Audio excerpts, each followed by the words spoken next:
Hey guys, welcome back to the channel, and today is a very exciting day because we're going to be talking about and reviewing The Batman.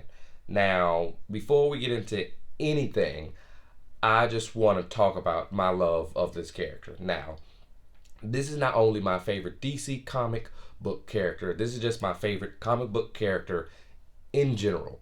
I can remember the times when I was watching the Batman animated series when I was younger, even the '03 TV show The Batman animated series, which is actually my personal favorite, and I remember watching on Saturdays mornings and just absolutely loving that show, and even reading all Batman comics and storylines, some of which you can actually see sitting right behind me, and as well as even like the Arkham games, which I'm not the best open world gamer, but my love of Batman led me to playing those games, and I'll actually be bringing up these games later on. But just overall, I want to say this because this is my favorite character, and this was so much my most anticipated movie for a while now. I was following this ever since the birth of it, with the hiring of Matt Reeves and the casting of Robert Pattinson, which has actually been going on for a little bit of 2 years now. So this was long awaited, and I would like to say right at the top, I was not disappointed. So with that out the way, and please also subscribe, hit that subscribe button, and like and share. And now let's get into it. So this movie is directed by Matt Reeves, who is the director of movies like Dawn and War of the Planet of the Apes, and the remake of Let Me In, as well as A Cloverfield. Now, this movie stars Robert Pattinson, Zoe Kravitz, Andy Serkis, Jeffrey Wright, Paul Dano, John Turturro, and Colin Farrell. Now, let's get into everything. Now, the first thing I want to talk about is why Matt Reeves specifically was the best person for this job. This is the most Batman driven movie we have ever seen, and I credit that to Matt Reeves because he puts us in the shoes of Batman for most of this movie. Robert Pattinson is in the suit and out and trying to solve things for a lot of this movie. And we've had movies like The Dark Knight and the 1989 Batman, where Batman is the main focus, but we also have a lot of Bruce and his life within Gotham. But for this particular story, it worked best with it being Batman centric and Batman focused, putting in his psychology, putting you in his mind as he goes through the city trying to solve the situation that occurs in this story. So from that aspect, this is already something we have never seen, and I accredit that to Matt Reeves, and I really give him props for that, because up until this point, it was a lot about the villains and everything else, but with this one, you really feel like you are with Batman the entire time. So as an aspect I really liked. And not only that, but Matt Reeves makes Gotham feel like it should be a secondary character. Gotham feels so lived in and so grimy and so dirty, with this to akin of like movies like The Joker, I would actually say, where it's like the city feels real, it feels alive, and you can almost reach out and touch it. And within the movie, you see people having to go to secondary and third location and everything like that, and you feel like this is locations and stuff like that established within this long history city. So that's another aspect that I really enjoyed, and I feel that's the best way to do a Batman movie, of making Gotham another character within it, along with everyone else. Because even from the mayors and the DAs and all that, the orphanages and everything, you just feel like this is a real place you could go to. So I give kudos to Matt Reeves for that. Another thing is he really makes the action in this and everything about this feel so visceral. Like you can just feel the punches when they land across on the screen, or when he uses his gadgets on someone, you can feel that it hurts, and that is a really good aspect. And another scene I really loved in the movie that feels very visceral is the a car chase scene that happens. And when the car chase scene happens, you hear the Batmobile's roaring engine, and it just like you feel that roar and the engine going into gear, so much coming off the screen, and it was like it feels really epic. And which is another thing that Matt Reeves does. The way this movie is shot, he makes every scene feel epic. He makes every scene feel like it could be a poster you have on your wall. And not only that, the cinematography looks amazing. This movie, for me, how dark it is and how sometimes without light it feels vibrant. It looks gorgeous. The landscapes of the shots of the city looks absolutely phenomenal. And not only that, what helps that too is this score. Michael Giacchino, this score is going to be iconic. This you feel this score every single time Batman shows up screen, or even in the emotional moments and everything. It feels amazing. It sounds amazing, especially because my movie experience, it was an Adobe theater, so you really heard that score pumping through the speakers. So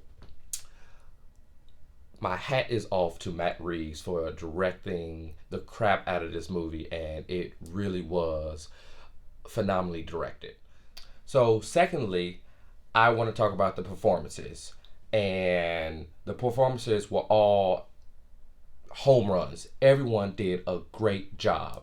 Now, all these actors had a really big job because this is 80 years worth of comics and almost 30 plus years of film and characterizations of all of these characters. So they all had a very big job of like cutting out their space and niche for these characters and making it fresh and new. And I will say everyone knocked it out of the park.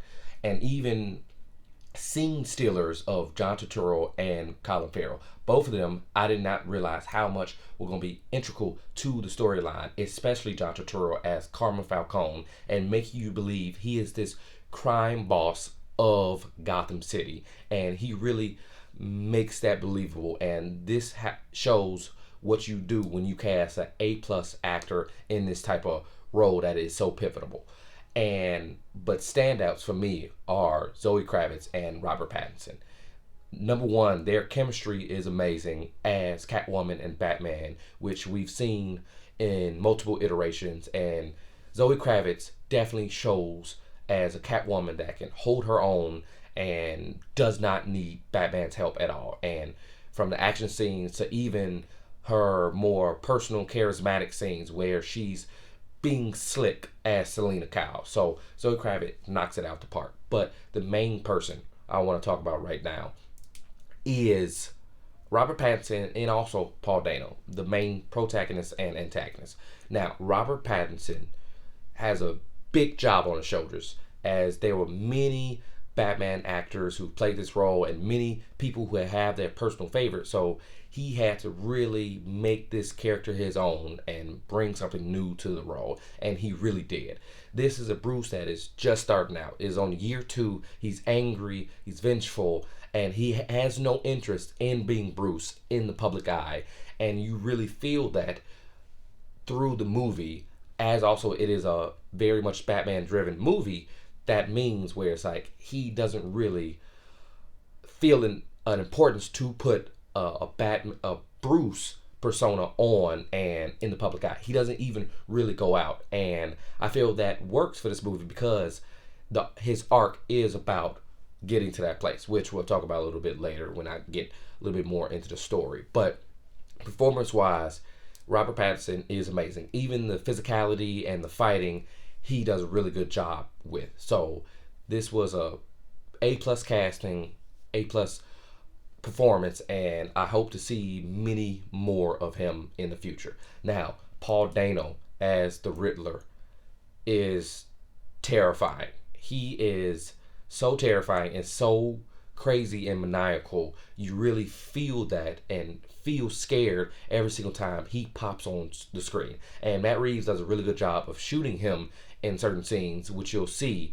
that makes him even more terrifying, as almost as this this boogeyman who is sitting in the shadows of Gotham and knows everybody's dirt. So Paul Dano does a really great job. Now, a few characters who I wouldn't say were bad, and they just didn't have as much to do as everyone else, was Alfred and Andy Serkis, and then Jeffrey Wright as Jim Gordon. But they are still phenomenal, and even Jim Gordon gets better as the movie goes along, and his personality comes out even more, because when the movie first half, he's very much a mouthpiece to what is happening and what's going on. But it's especially in this scene in the police precinct where Batman has to escape and he's going to help him.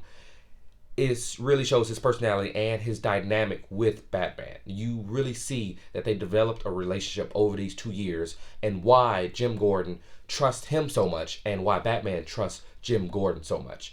It really is done well, and you really love their dynamic throughout the movie.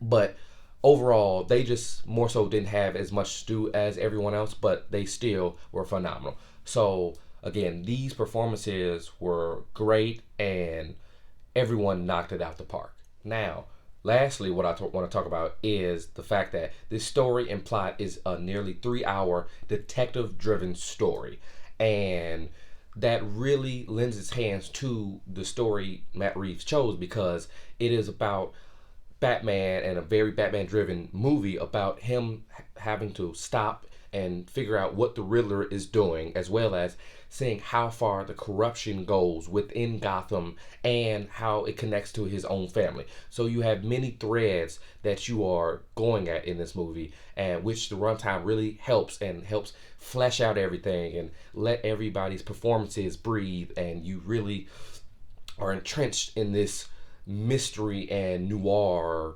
detective story for the nearly 3 hours. And we have never seen this on screen, and that's why I say the most comic book and Batman driven movie, because the aspect of Batman being a detective, going around looking at evidence, crime scenes, and analyzing and figuring things out with his mind, not only his body, has never fully been fleshed out in a movie. You get it small and in doses in many movies, even the 1989 one, and Batman Returns, and The Dark Knight.